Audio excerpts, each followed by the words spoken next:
जय गुरुदेव। प्रणाम सभी को। निरोग जीवन के महत्वपूर्ण सूत्र अध्याय 12।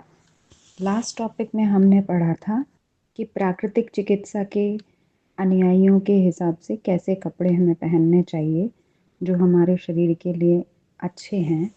तो उसमें हमने जाना था कि सूती, मलमल आदि के जो वस्त्र होते हैं जिनमें कि हवा का आवागमन हो सके और ढीले कपड़े होने चाहिए जो हम पहने, ताकि हमारे शरीर में रोम छिद्रों के माध्यम से हवा आर पार होती रहे। बहुत ही कसे कपड़े नहीं पहनने चाहिए, हवा और रोशनी हमारे शरीर को मिलती रहे, इस तरह के कपड़े होने चाहिए, हल्के कपड़े पहनने चाहिए। तो आइए इसी श्रृंखला में आगे बढ़ते हैं। कृत्रिम वस्त्रों के दोष। आजकल नकली रेशम, प्लास्टिक आदि रासायनिक पदार्थों के द्वारा जो वस्त्र बनाए जा रहे हैं वे इस दृष्टि से और भी आपत्तिजनक हैं। उनमें वायु जाने का गुण बिल्कुल ही नहीं होता या नाम मात्र को होता है। ऐसे वस्त्रों में गर्मियों में प्रायः इतना पसीना आ जाता है कि तबीयत परेशान हो जाती है।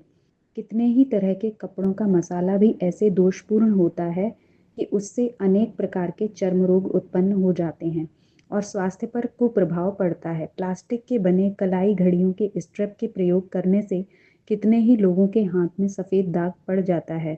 जब इस तरह की बहुत शिकायतें हुई तो अब उनका प्रचार कुछ कम हो गया है और धातु के बने स्ट्रैप काम में लाए जाने लगे हैं। रासायनिक प्रक्रियाओं से बने कपड़े बहुत ज्वलनशील होते हैं।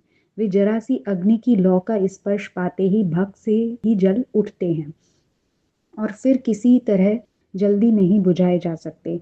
मसाले के पिघल जाने से वे जलने के साथ ही शरीर से चिपट जाते हैं, जिससे मनुष्य की प्राण रक्षा असंभव हो जाती है। आजकल इस प्रकार की दुर्घटनाओं में स्त्रियों के जलकर मरने की खबरें बहुत अधिक आने लगी हैं, क्योंकि ऊपरी चमक दमक के कारण इन वस्त्रों का प्रचार दिन दूना बढ़ता जाता है और बड़े घरों की महिलाएं ही नहीं, साधारण श्रेणी की स्त्रियां भी बड़ों का अनुकरण करने के लालच में इसी तरह के अधिक मूल्य वाले कपड़ों का प्रयोग करने लगी हैं। अभी कुछ ही समय पहले का समाचार है कि एक नवविवाहिता वधू ने चाय के लिए स्टोव जलाया। स्टोव में भटाका हो जाने के कारण नायलॉन की साड़ी ने तुरंत आग पकड़ ली और बहू जलने लगी, जिसकी चीख पुकार सुनकर पति आग बुझाने लगे।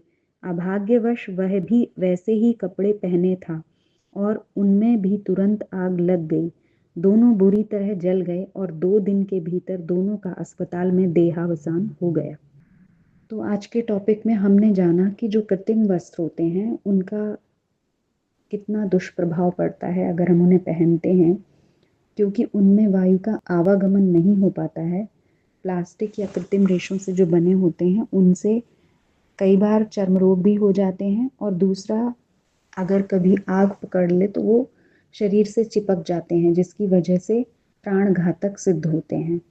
तो ऐसे ही एक दुर्घटना का विवरण भी दिया गया कि आग लगने की वजह से वो दंपत्ति नहीं रहे, क्योंकि उनके शरीर में वो इतनी कपड़े चिपक गए और वो बहुत बुरी तरह जल गए। तो इसलिए हमें कोशिश करनी चाहिए कि हम कृत्रिम वस्त्रों का प्रयोग ना करें। आज के लिए इतना ही। जय गुरुदेव। प्रणाम सभी।